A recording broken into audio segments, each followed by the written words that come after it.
السلام علیکم defence lovers friends, defence updates میں JF-17 تھنڈر بلاک 3 کے ابتدائی یونٹس کی باقاعدہ تصاویر منظر عام پر آنے والی خبر پر بات کریں۔ ایک برطانوی صحافی کی طرف سے پاکستان ایئر فورس کے رشین ساختہ Su-35 میں دلچسپی سے متعلق خبر کو بھی ڈسکس کیا جائے گا۔ So let's start.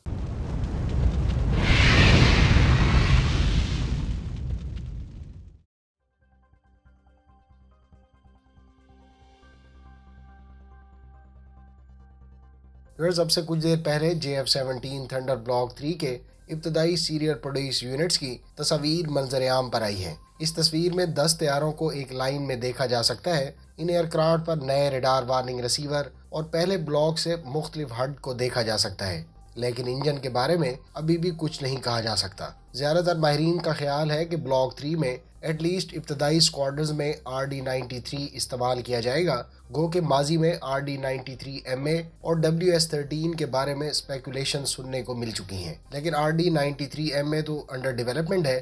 البتہ WS-13 IPE کے امکانات موجود ہیں۔ آپ اس بارے میں کیا رائے رکھتے ہیں؟ کمنٹ باکس میں اس کا اظہار ضرور کریں۔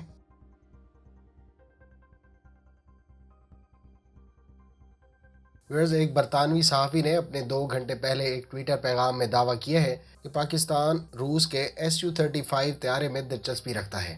انہوں نے مزید کہا کہ یہ طیارہ پاکستان نیوی کے عریبین سی میں آپریشنز کو بہت مضبوط کرے گا، لیکن اگلی ہی لائن میں ایک لحاظ سے انہوں نے اپنی بات کی نفی کرتے ہوئے یہ کہا کہ چین کے J-10 طیارے ان ایئر کرافٹس کی جگہ لے سکتے ہیں۔ فرینڈز، گو کہ اس ٹاپک پر میں تقریباً 6 ماہ پہلے ایک ویڈیو میں تفصیلاً بات کر چکا ہوں، لیکن اس کے چند پوائنٹس یہاں دہرا دیتا ہوں۔ ایک تو یہ کہ ٹوین انجن ایئر کرافٹ فی الحال پاک فضائیہ کے ڈاکٹرائن میں فٹ نہیں ہوتا۔ دوسرا، روس سے بگ ٹکٹ ایکوزیشن کی صورت میں پاکستان کو کارٹس ایکٹ کے تحت امریکی پابندیوں کا سامنا کرنا پڑ سکتا ہے، جبکہ تیسرا سب سے اہم فیکٹر ان طیاروں کی پاک فضائیہ کے ایکو سسٹم میں انٹیگریشن اور انٹیگریٹڈ نظام میں ایڈجسٹمنٹ نہ صرف ٹائم ٹیکنگ، چیلنجنگ، کاسٹلی بلکہ ہرڈل سے بھرپور ہوں گی۔ لہٰذا اس تمام تر صورتحال کو دیکھتے ہوئے میرا نہیں خیال کہ پاکستان Su-35 اکوائر کرے گا۔ جہاں تک کچھ لوگوں کے خیال میں چین سے ٹوین انجن J-16 خریدنے کی بات ہے، تو اس بارے میں واضح کرتا چلوں کہ چین کو روس کی طرف سے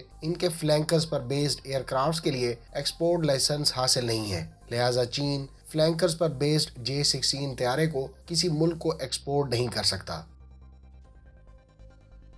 امید ہے اس ویڈیو سے آپ کی معلومات میں اضافہ ہوگا۔ ملتے ہیں نیکسٹ ویڈیو کے ساتھ۔ اپنی دعاؤں میں یاد رکھیے گا۔ اللہ حافظ۔ پاکستان زندہ باد۔